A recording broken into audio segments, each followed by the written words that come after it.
Julieta Ortega es nuestra protagonista del día. Participa en el elenco de Graduados, participa en el elenco de Viudas e Hijas de Rock and Roll, con lo cual esta charla va a tener que ver con sus comienzos, con su presente, con la diferencia entre ambos personajes y con sus expectativas para el futuro. Julieta Ortega, en la señal internacional de Telefe. Mi vocación nace bastante temprana. Yo tenía 8, 9, 10 años y ya sabía que iba a ser actriz. Siempre nombro a Ana María Picchio porque ella es mi madrina de bautismo y amiga íntima de mi madre, y era la actriz que yo tenía cerca en mi infancia, durante mi infancia. Ella venía todo el tiempo a mi casa. Y bueno, si bien mi mamá era actriz antes de que yo naciera y trabajó muy poco después de mi nacimiento. Ya estaba bastante retirada. Entonces Ana María, la figura de Ana María para mí fue muy formadora, fue muy inspiradora. Y empezó ella a llevarme a los sets de televisión, a llevarme al teatro, a llevarme al cine, a hablarme de su trabajo. Y ahí nace mi vocación. Yo quería ser como ella. Cuando estoy terminando el colegio secundario me llama Raúl Lecouna, que estaba armando la segunda parte de Amándote, la había hecho Amándote 1, estamos hablando de fines de los 80, y iba a ser Amándote 2, y me llama, y yo no había terminado el secundario todavía, y me propone venir un año a Buenos Aires para hacer Amándote 2. Y yo tenía planeado estudiar cuando terminara el colegio, irme a Los Ángeles o a New York a estudiar, no en el Actors Studio, sino en el Instituto de Lee Strasberg, que es un instituto que Strasberg abre después del Actors Studio. Y entonces, bueno, con ese pequeño, que no llegó a ser un año, creo que fueron 7 meses, incursión en la televisión, mi familia queda en Miami, yo me vengo a Buenos Aires, año 89 estamos hablando. Hice 7 meses de Amándote, 3 meses de Amigos son los Amigos, o 2 meses de Amigos son los Amigos, que también era un programa por Telefe que medía 40 y pico de puntos de rating, y hago una participación ahí. Cuando termino esas 2 cosas, que era diciembre, me vuelvo a Miami, paso Navidad, Año Nuevo con mi familia, y el 1 de enero del 90 yo estaba en Los Ángeles ya estudiando teatro, y ahí estuve hasta fines del 93. Yo no puedo permitir que la hermana de mi amigo se vaya a vivir a un hotel. Mientras yo tengo una cama, la pienso compartir con vos. ¿Cómo? Digo, te la pienso ceder. Gracias, Carlín, pero yo no me voy a un hotel. ¿A dónde? A la casa de Chris. Es una lucha. Ese fue el paso, el estudio, la época de formación. Yo había arrancado ya a trabajar, pero sin ningún tipo de formación, y sabía que eso era un periodo corto. De hecho, mis padres me autorizaron a hacer esto con la condición de que yo después parara y estudiara. O sea que sabía que era como un comienzo que iba a quedar ahí y que después yo tenía que ir a estudiar. Y recién cuando volví en el año 94 a vivir a Buenos Aires y empecé a trabajar con continuidad, empecé a hacer teatro, hice televisión, después hice cine. Estoy hablando de Canal 9 de Alejandro Romay, año 95, 94. Ahí yo empiezo a trabajar ya con continuidad y ahí empiezo ya a poder vivir de esto. Firmo mi primer contrato en Canal 9 y me alquilo mi primer departamento, y a partir de ahí arranco a pagarme yo mis cuentas y mi alquiler con mi trabajo. Pero la decisión de ser actriz y de vivir de esto yo ya la había tomado. Lo que pasa es que es una carrera bastante azarosa en ese sentido, porque una cosa es que uno diga yo voy a trabajar de actor y otra cosa es después tener el trabajo. Obviamente mi formación tiene todo que ver con el método, que es el método Stanislavski, eso es lo que yo estudio en Strasberg, y lo que apliqué durante los primeros años de carrera. Yo estaba absolutamente influenciada por eso y trataba de que eso esté presente todo el tiempo en cada composición de personaje. Y ahora, con los años, lo que me di cuenta es que muchas veces los trabajos en donde después yo me gusté más tuvieron que ver con casi olvidarme de todo eso.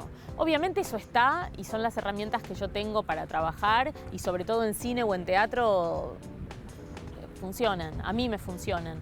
Y me parece fundamental saber, como un carpintero, decir, bueno, para esto necesito esto y esto y esto, y poner todo sobre la mesa y después ver ¿viste? qué herramientas sacás primero. O sea, me parece un paso absolutamente fundamental. Lo otro es intuición, es frescura, es que podés tener a los 20 años. Casi casi todo el mundo puede actuar un rato, esa es la realidad.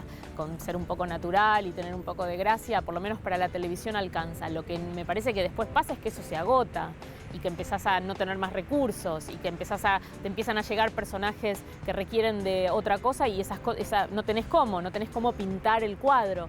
Entonces eso me pasó a mí trabajando y por eso me fui a estudiar y dije no, llegó un momento que ya no me daba cuenta que era cortito lo que yo podía hacer, era poco. Con el desparpajo de esa edad y cierta cosa medio exuberante que yo tenía en ese momento y cierta gracia, se agota eso. Las que más me gustaron en los últimos años tuvieron que ver con eso, con olvidarme de todo lo aprendido y saltar. Y arriesgarme a otras cosas. Con este personaje, por ejemplo, hice algo que no había hecho antes, con el personaje de Sandra en Viudas e Hijos, que es que llamé a una coach. Y me ayudó ella a no tener miedo, a jugar, a conectarme con lo lúdico, porque lo otro, el método, lo que hace es que te lleva mucho a lo mental. Y yo sentía que hay un montón de actores que juegan mucho y que yo los veo ser muy libres con su cuerpo y no tener miedo a estrellarte contra el piso, y que eso como espectador se agradece muchísimo, y eso es algo que lo que yo tuve poco y que a mí me cuesta mucho más. Ah, bueno, te dignaste a aparecer. Qué raro, ¿no? Después de la desaparición de anoche, porque fue rarísimo. Primero te fuiste, no me dijiste nada, y después te busco, te llamé, no me contestaste, te mando un mensaje, digo, me bloqueó, porque nunca me respondiste. Vine porque tomé una decisión. Me la contás después. Te preparo el desayuno, vamos a la cama, que es súper temprano, vamos a estar... Prefiero que hablemos. Sandra, necesito que tomemos distancia. ¿Quién te dijo que me digas esto? ¿Fue tu papá? Ya se fue Vera.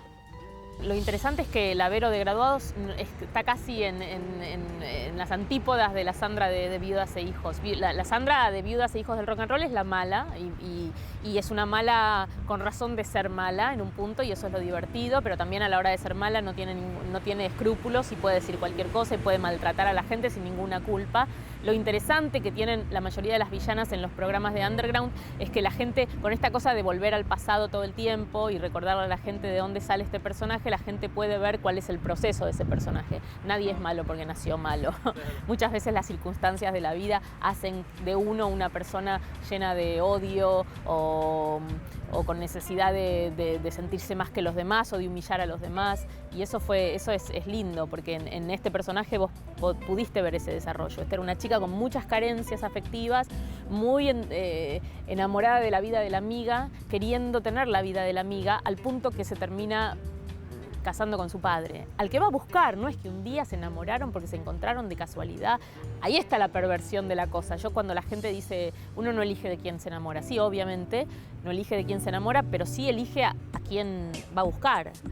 Entonces hay muy pocos amores que ocurren de esa manera tan desprevenida, de decir, me cayó esto sobre mi cabeza y no pude hacer nada. Esta chica sube ese día en Villa Gesell a seducir al padre de la amiga. Yo siento eso, que ella quería quedarse con el padre de la amiga. Después sí se enamoró, sí estuvieron 20 años, sí lo ayudó a armar esta radio, todo eso también es cierto.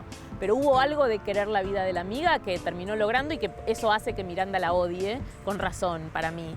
Después, bueno, es una mujer que sufre, que no puede quedar embarazada, que el marido tuvo hijos con otras personas menos con ella, que acá la miran todos mal y la miran de reojo porque es una mujer en un lugar de poder. Y la verdad es que es una mujer que de verdad construyó la radio con el marido.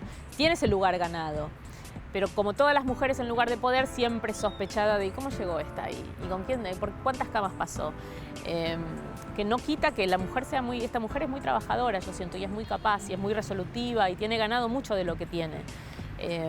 Pero bueno, en fin, es un personaje muy, muy divertido y con el que quise perder el miedo al ridículo. Yo le tengo mucho miedo a eso, porque soy muy medida como actriz y siempre siento que menos es más. Y a veces en la tele me parece que, la gente ve un programa mientras come una milanesa, entonces hay que ir todavía un poco más allá. Y en ese sentido el programa, no solamente mi personaje, te diría que casi todos, son bastante pasados. Los Aróstegui también son pasados. Sí, son gente bien, son polistas, son asquerosos, pero son pasados también en lo que dicen y en cómo lo dicen y en cómo hablan. Y entonces me parecía que el brillo iba a estar ahí, en lo pasado del personaje. Ha sido todo muy duro, Charlie, para mí, desde la muerte de Robbie. La gente se aprovecha también. ¿Qué? La gente se aprovecha de la situación. Me he quedado muy sola. Tienes que ser de fe. Yo estuve en situaciones así, pero yo me consuelo pensando que soy superior a ellos y que, bueno, tienen que hacer eso. Eso es buenísimo. Es genial lo que me acabas de decir. Lo voy a usar. De cualquier manera yo lo siento, ¿eh? Yo soy superior a ellos. Nadie sabe ahí qué tiene que hacer con la radio. Esa es la realidad. Yo tengo una idea. Yo trabajé en todos los canales que existen en la Argentina. De todos los canales, Telefe fue el primero en el que trabajé y fue en el que más trabajé. No solamente con la productora de mi hermano. Mi primer trabajo con Raúl Lecona, Amándote 2, eso se transmitió por Telefe. Desde ahí hasta Amigos son los amigos, hasta participaciones en tiras y en cosas. Programas con menos repercusión, como Aquí no hay quien viva, de Telefe Contenidos, que a mí me gustó mucho hacer.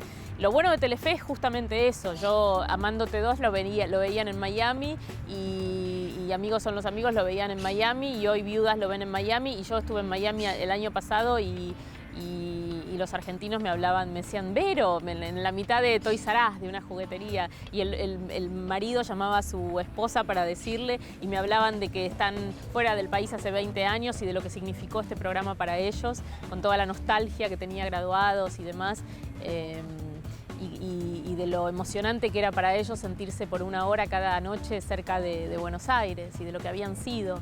Es maravilloso eso, que un canal llegue a todos lados. El argentino puede estar en el mejor lugar del mundo y siga añorando Buenos Aires o Rosario o el lugar de donde sea, y eso es fantástico. Así que bueno, para todos ellos, todos los que nos están mirando desde distintas partes del mundo, les mando un beso, un abrazo fuerte, un beso grande y una parte de Buenos Aires a través de los programas de Telefe.